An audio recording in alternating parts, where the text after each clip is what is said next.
In this quick video, I'm going to help you troubleshoot a white noise cancellation machine like the LectroFan or the Snooz or the Breez or whatever model that you have that no longer powers on and you're trying to fix it. So first thing I want you to do is check the wire connection itself, and if you can remove it from the device, which usually you can, go ahead and unplug it and firmly plug it back in. A lot of times it's just not making a good connection.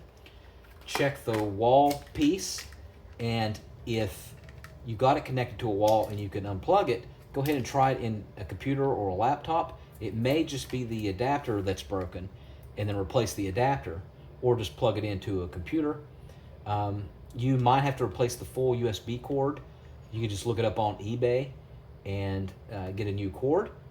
Make sure your actual outlet has not tripped up, so try a hair dryer or a phone on your outlet. Make sure it's not tripped up. Try a different outlet. So sometimes that can fix the issue. Next thing I want you to do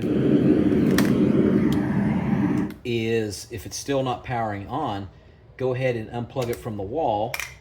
If you're able to remove the power source directly from it, do that. And what I want you to do is you're going to hold down the power button regardless of which one it is, what brand you have, for 10 seconds, and you don't let go. And this is actually doing a reset on it.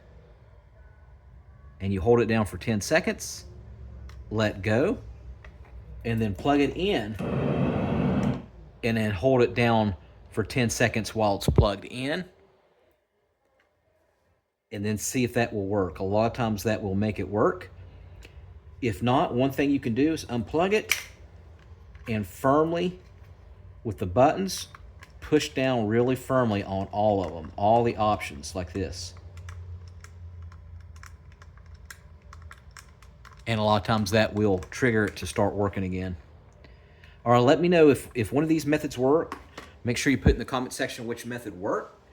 And also, let me know what brand you have. Do you have a Breez? Do you have a Snooz? Do you have a LectroFan? What do you have?